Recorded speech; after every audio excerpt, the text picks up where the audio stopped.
जय जगन्नाथ आमर YouTube video को स्वागतम। तो विजय भाई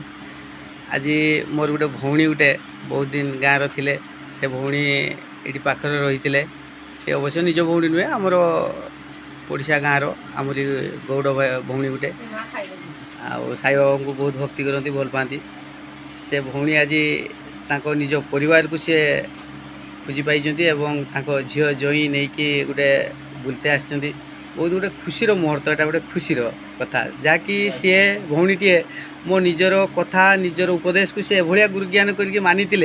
आज सी निज परिवार को आज सी पाई पारछंती बहुत खुशी कथा। आउ ये होती मोर से भौणी आउ से भौणी आमर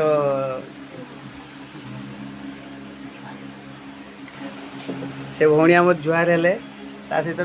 जई बस आमर नांडी गुंडी छुआटा टी खाऊे एटा आमर नातुणी हे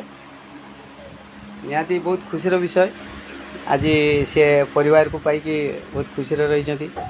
एतिकी भगवान को डाकुची जे जो परिवार भांगी जाऊँगी कि हैरान हरकतर पड़ुंट निहाती आपण मैंने टी बुझे सुझे परिवार तैयारी करने चेष्टा करूँ एवं जहाँ परिवार ये उजुड़ी जाइए छोट छोट कथा को लेकिन विशृंखला घटी से विशृंखला को पछर पकईकि आपण मैंने से परिवार को बुझे सुझे निहाती गोटे मुख्य धारा को नहीं आसतु आम समाजर किसी भल काम करने चाहिए। तो ये